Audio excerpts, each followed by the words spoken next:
Welcome everyone to today's training session on privacy assessments.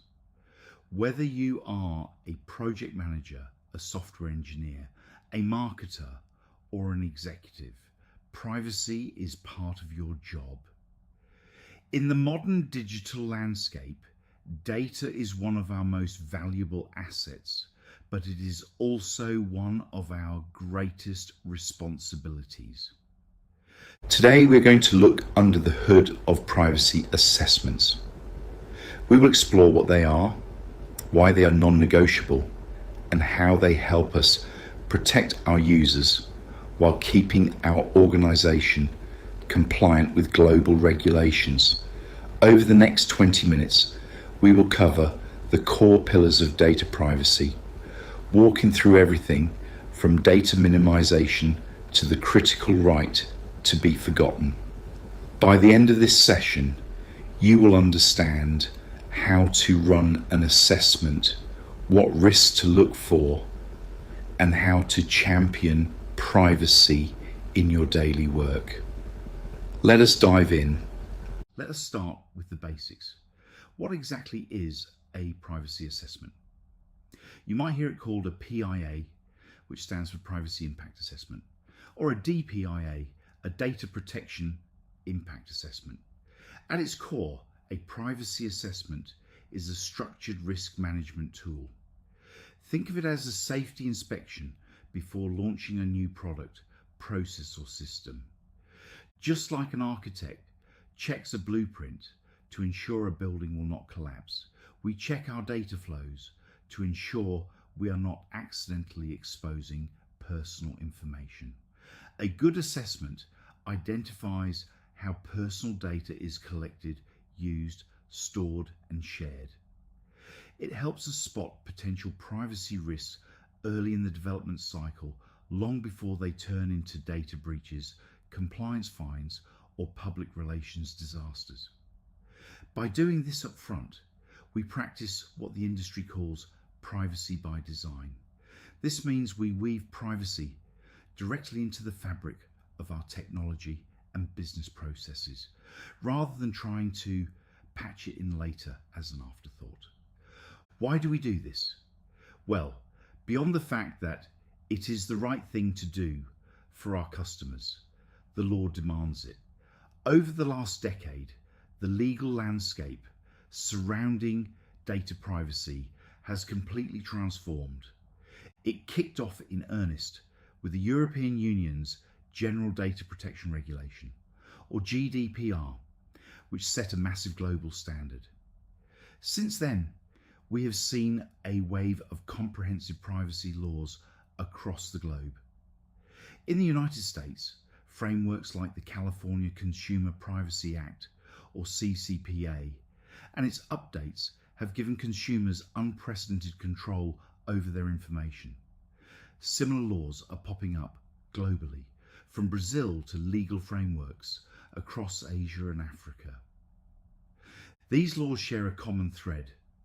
They put power back into the hands of the individual, and the stakes for non-compliance are incredibly high. Organizations facing major compliance failures can look at fines in the tens of millions of dollars, or up to 4% of their global annual turnover. But honestly, the financial fines are only half the story. The loss of customer trust and brand reputation can be far more damaging and much harder to recover from. To run an effective assessment, we first need to agree on what we are actually trying to protect. What counts as personal data? Under modern privacy laws, the definition is incredibly broad. It includes anything called personally identifiable information, or PII. This means obvious things like a person's legal name, home address, email, phone number, or government identification numbers, but it also includes digital identifiers that you might not instantly think of, such as IP addresses, device IDs, location data, and browser cookies. If a piece of data can be linked back to an identifiable living person, either directly on its own or when combined with other available information, it is personal data. Furthermore, we have to look out for what is called sensitive personal data. This is information that requires an even higher level of protection because its misuse could cause serious harm or discrimination. We are talking about biometric data like fingerprints, health and medical history, political opinions, religious beliefs, sexual orientation, and financial account details. When your assessment flags sensitive data, your security controls must step up accordingly. Now that we know what data we are looking at, let us break down the core pillars that every single privacy assessment must evaluate. We look at four main dimensions: collection, use, storage, and sharing. First, we ask, how are we collecting this data? And do we have a lawful basis to do so? This usually requires clear, unambiguous consent from the user or a legitimate, documented business need. Second, how are we using it? Is the data being processed only for the specific reason the user was told about? Third, how are we storing it? Is it encrypted? Who has access to it? And how long are we keeping it? And finally, sharing. Are we passing this data to third-party vendors or cloud providers? If we are, do those partners meet our strict privacy standards? Every question in a standard privacy assessment template is designed to probe into these four dimensions to ensure there are no blind spots. Let us lean into two fundamental concepts that should guide every assessment: data minimization and purpose limitation. Data minimization is a simple but powerful rule. Only collect the absolute minimum amount of data necessary to get the job done. If you are building an app that sends weather alerts, you might need a zip code, but you do not need the user's full date of birth, gender, or phone number. A lot of teams fall into the trap of thinking, let us collect everything now because it might be useful for analytics down the road. In the world of privacy, that is a massive liability. Data you do not hold is data that can never be stolen in a breach. Purpose limitation goes hand in hand with this. It means you can only use the data for the specific explicit purpose you stated when you collected it.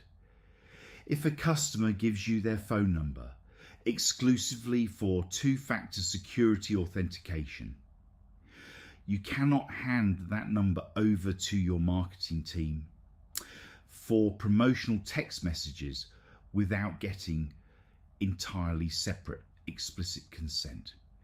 You cannot have privacy without transparency. Users have a fundamental right to know exactly what is happening to their information. This is where privacy notices and disclosure policies come into play. During an assessment, we must review the user interface and customer journey. Are we providing clear, easy to understand privacy notices at the exact moment we collect the data? Gone are the days when companies could hide deceptive data practices inside a 50-page legal document written in microscopic font. Modern regulations demand clear, concise, and accessible language. We must explicitly tell users what data we want, why we want it, how we will protect it, and who we might share it with. We also need to make it incredibly easy for them to manage their preferences, opt out of tracking, or withdraw their consent at any point. If our privacy policy requires a law degree to understand, we are failing the transparency test.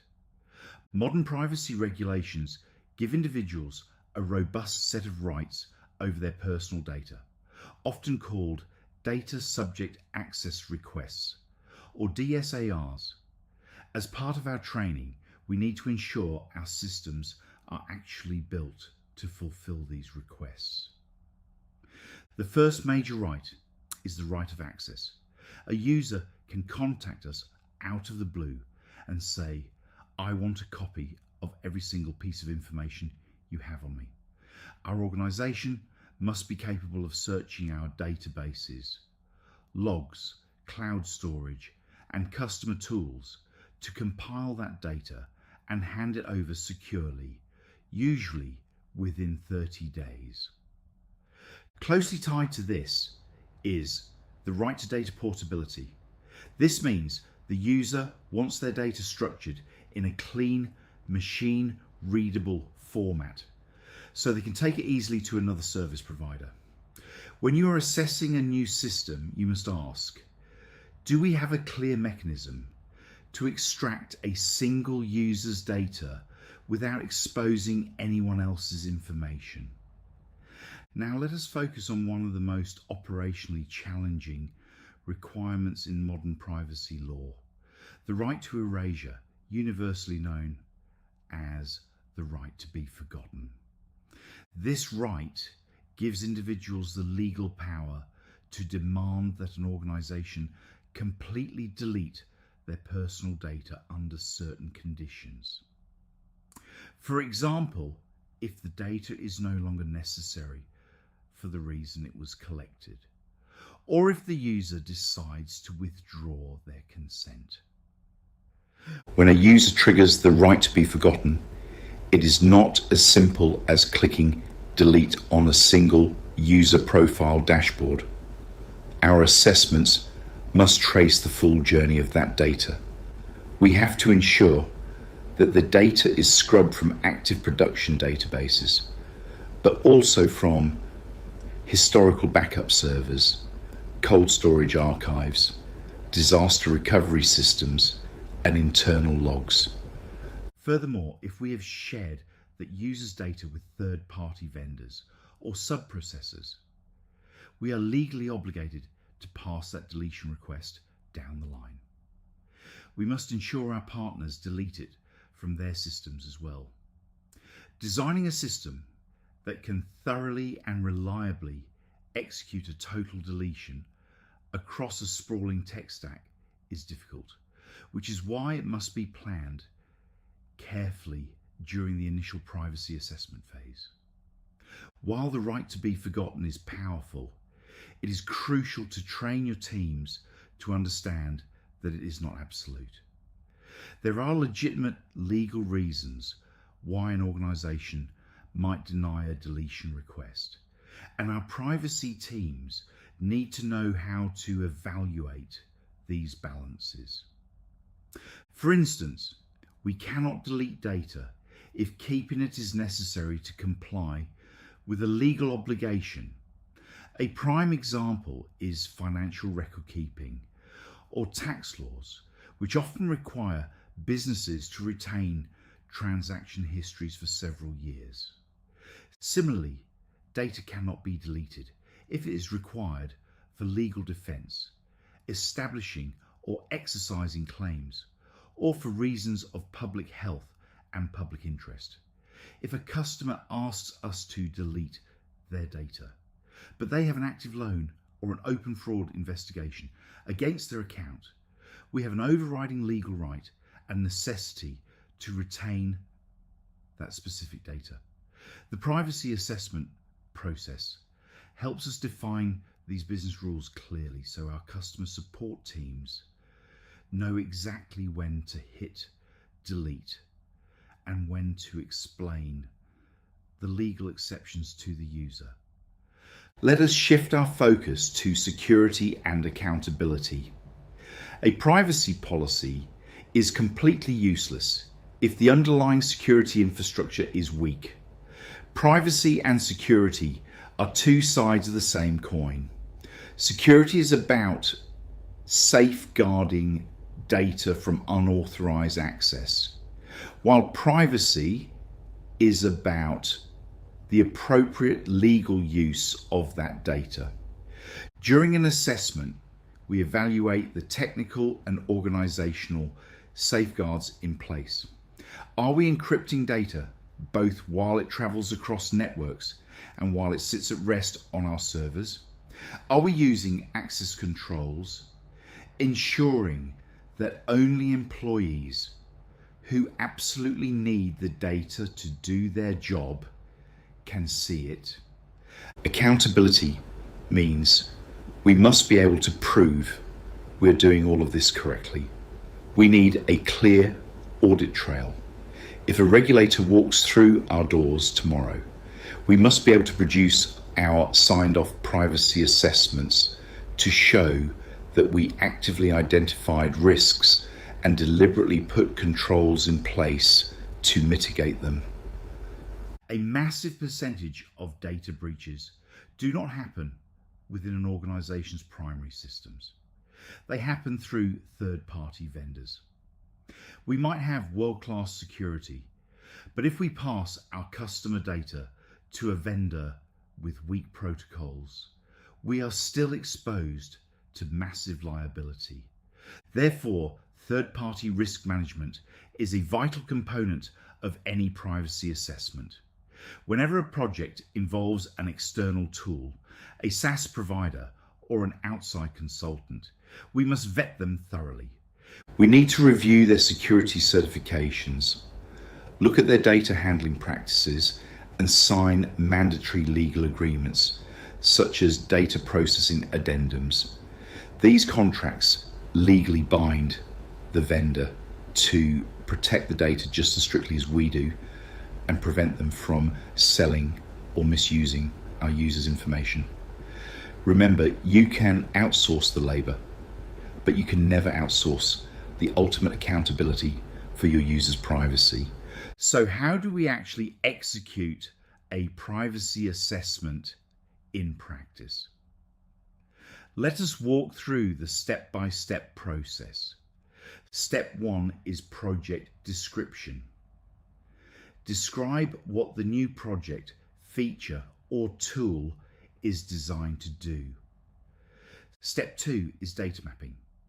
Create a clear visual inventory or log showing exactly what data elements are coming in, where they go, where they are stored, and who can see them.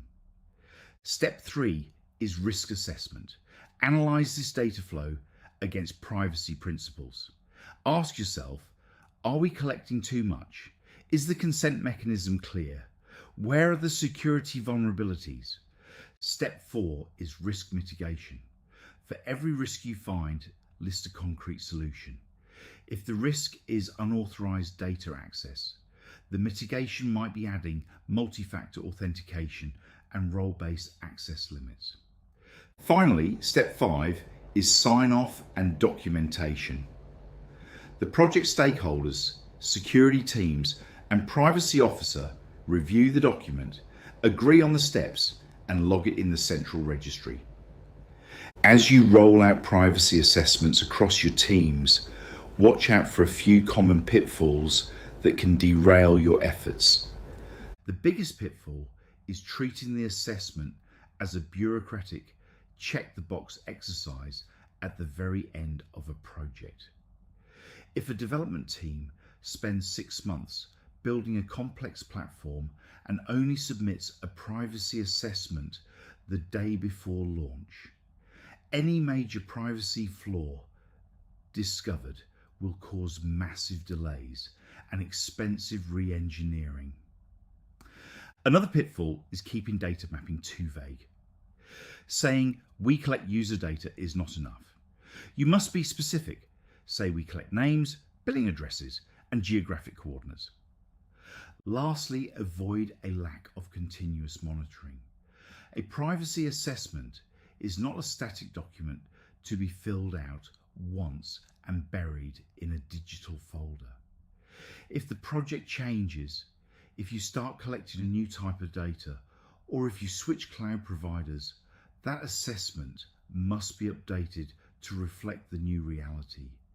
To wrap things up, data privacy is not a hurdle designed to slow down innovation or disrupt business goals.